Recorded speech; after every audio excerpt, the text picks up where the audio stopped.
Untuk mendukung Belajar Bentar, kalian bisa mengklik subscribe. Halo, selamat datang di Belajar Bentar. Sekarang kita akan belajar mengenai versi OBS Studio yang didukung di Windows 7.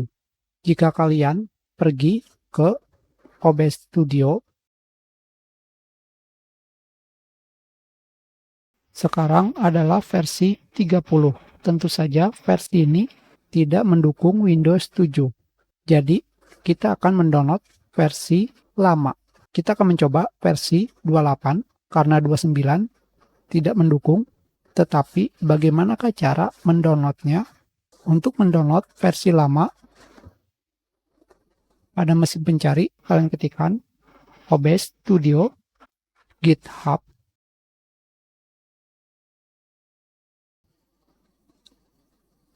Kalian pilih di sebelah kanan, pilih Release. Kalian pergi ke bawah.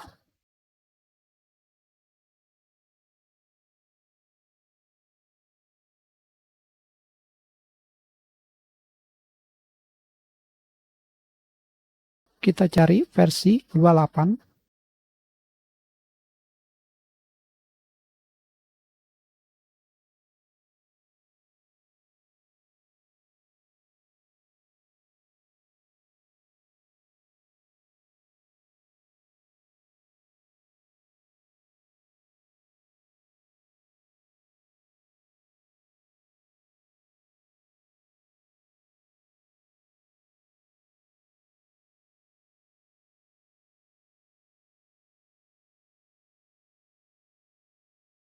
Kalian pilih pada bagian aset.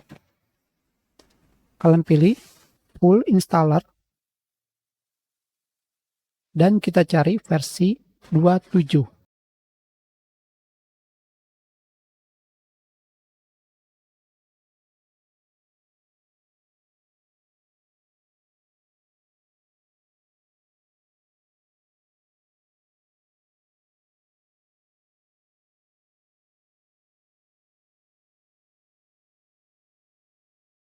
Kita pilih versi 27.2.4.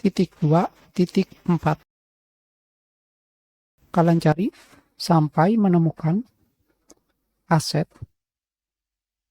Kalian download versi 64 atau 32.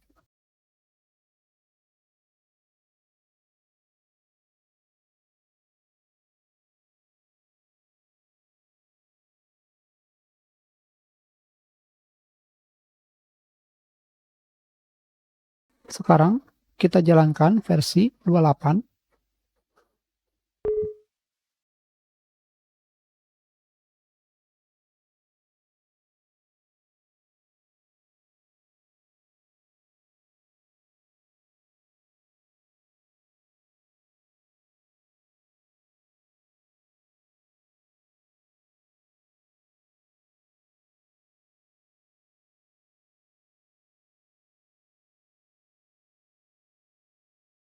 Di sini versi 28 bisa dijalankan di Windows 7.